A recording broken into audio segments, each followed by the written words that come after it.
Good afternoon. My name is Satish Nathani. I'm Chief Innovator of The Learning Company. And here is our final presentation. So, we're presenting on the business model canvas.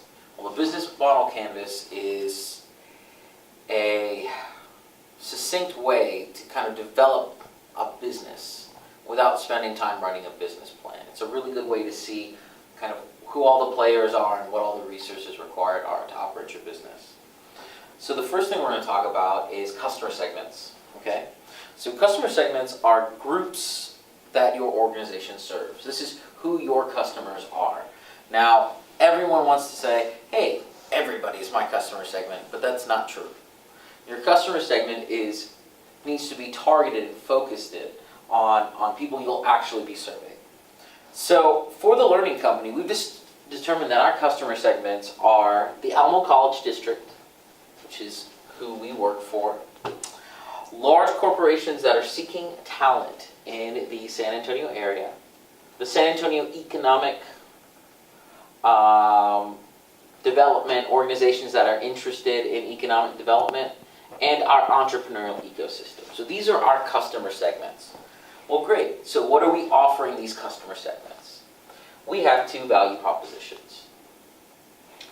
We're offering a pipeline of entrepreneurially minded two-year college students to start companies. That's our number one goal. We want to take our students and train them to take their ideas and turn them into action. Okay? We also want to add value to this entrepreneurial ecosystem. Even for our students that start companies that maybe say don't work out, they're going to leave with these skill sets and this knowledge that can be useful to other companies in the area. All right? The second thing we're going to focus on is custom targeted entrepreneurial training for two-year college students and even high school students. So what we've realized is the training that exists in the marketplace right now is not tailored to these students. It does not take into account the way they are used to being taught, the type of knowledge they're used to gaining, and method of delivery. So we really need to focus on how can I take these kind of higher end concepts and find a way to make them relatable. Channels. So channels are how people know about you. How does my customer know about my product? And our channels for the Learning Company are pretty straightforward.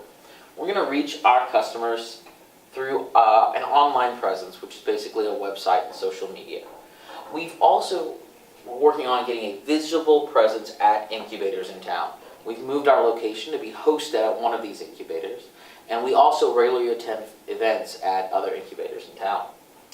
We have presentations to a Learning Company board that is comprised of business leaders. These presentations allow us to influence the community through those business leaders.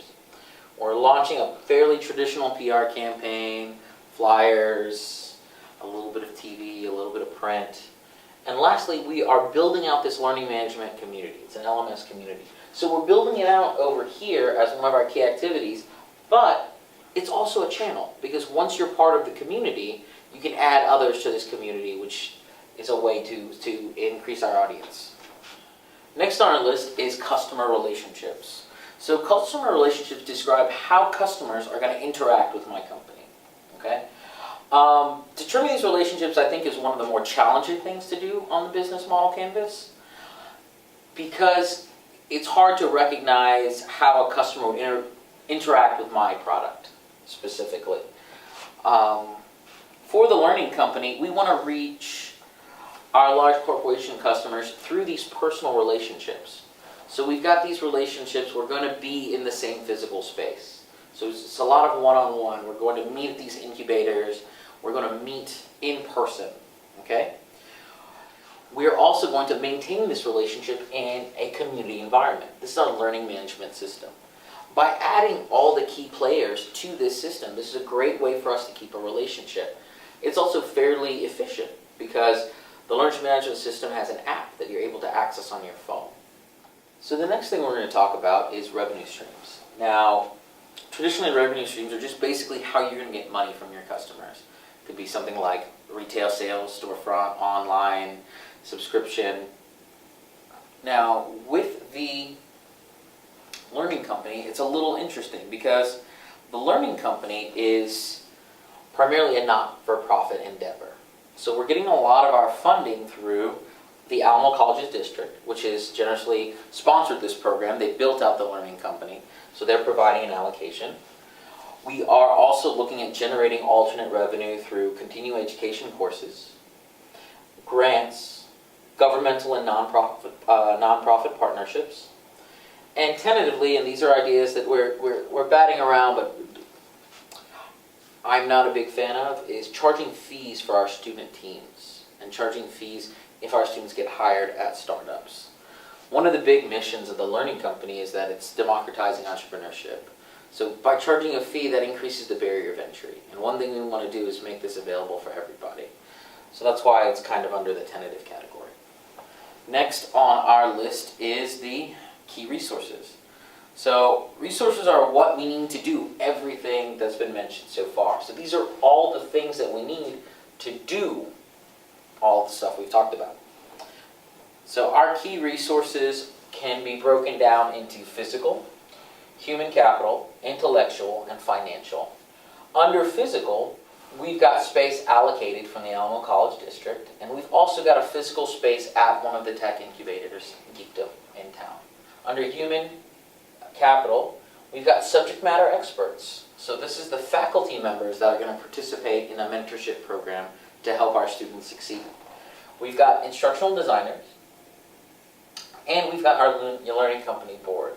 Now again, that board is a group of business leaders that are generously donating their time to help this mission succeed. Intellectually, we have partnerships with CITE, IC Squared, and Stanford Innovation. Now, our partnerships with them is purely intellectual. We're trying to learn how they teach this content and then find a way to take that content and adapt it towards our students. Last on the list is financial. So the Alamo College District is covering quite a bit of the operating costs. We've also received one of these governmental nonprofit partnership grants from the 80/20 Foundation. Next on the list, let's talk about key activities. What are we actually going to do? Key activities are things that I must do to make my product happen. So these include building out the platform, the actual production, marketing. All of these are key activities that are required to get my product not only created, but sold or delivered to where it needs to go. The platform is one of the first things we're doing in the Learning Company, and we're modifying and developing content is our first step to build that platform. And then we're working within this LMS framework. So that's two pretty large steps for our product, right? After we've developed the tools we need, then we need to actually execute a boot camp. So the model here is we're going to execute a boot camp to train these students, the 12-week boot camp. So we need to execute that boot camp, and we need to mentor the teams that are going through that boot camp. We also need to market programs to attract these students, make sure that we garner and maintain faculty and staff sponsors, and work out agreements with other entrepreneurship programs. Ideally, our goal is to get our students ready to enter another program. So we need to have these partnerships in place to allow them to move forward. All right, let's talk about our key partners. Now, when we discuss key partners, we're going to talk quite a bit about these other entrepreneurship programs, but our first primary partner is the 5 colleges that make up our district. These 5 colleges supply our students and faculty. They provide all of our human capital. Next, we've got a partnership with the SBDC. It's the Small Business Development Center, and it's located right here at UTSA downtown. So they're going to help us provide some intellectual capital as well as serve as a network for our students to move into after they've completed our program. We've got the Maestra Entrepreneurship Center. They're providing space, part of this network, as well as some Phase 2 training and resources for our students. Afterwards, we're working with Geekdom. As we're already housed in Geekdom, we're fairly familiar with all they offer. They do offer some light training, but they also provide a stable of startup employers that might hire some of our students or mentor some of our students into building their own startups. Last on the list, we've got Lift Fund, Launch SA, and the Women's Business Center. Those are all resources that we're going to use for our students. Once they finish our program, they're going to need to move their idea forward. Depending on what they need to work with, we'll connect them to the right partner. Last thing on the list we talk about is our cost structure. Now, it's important to have a cost structure so you understand how much money things cost. The first thing we need to realize is we have a student access to Geekdom. So in order to give our students access to Geekdom, we have a monthly fee that we are paying. We also have to provide for salaries for our employees. We have to provide money for the boot camp. We also have to provide finances for refreshments, marketing, and prizes. Now, most of our costs are variable, depending on the number of teams and what we're providing. But we do have one or two fixed costs, which are salaries and student access. So this is just a brief overview of the Learning Company model. Again, the goal of the Learning Company is to produce these students. We want to produce these students that have this entrepreneurial knowledge.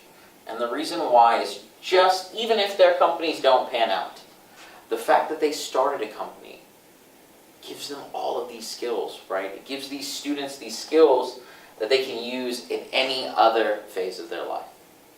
All right, so that's the gist of our business model canvas for the Learning Company. Part of my business model canvas, a tool for innovators and entrepreneurs. Thank you very much.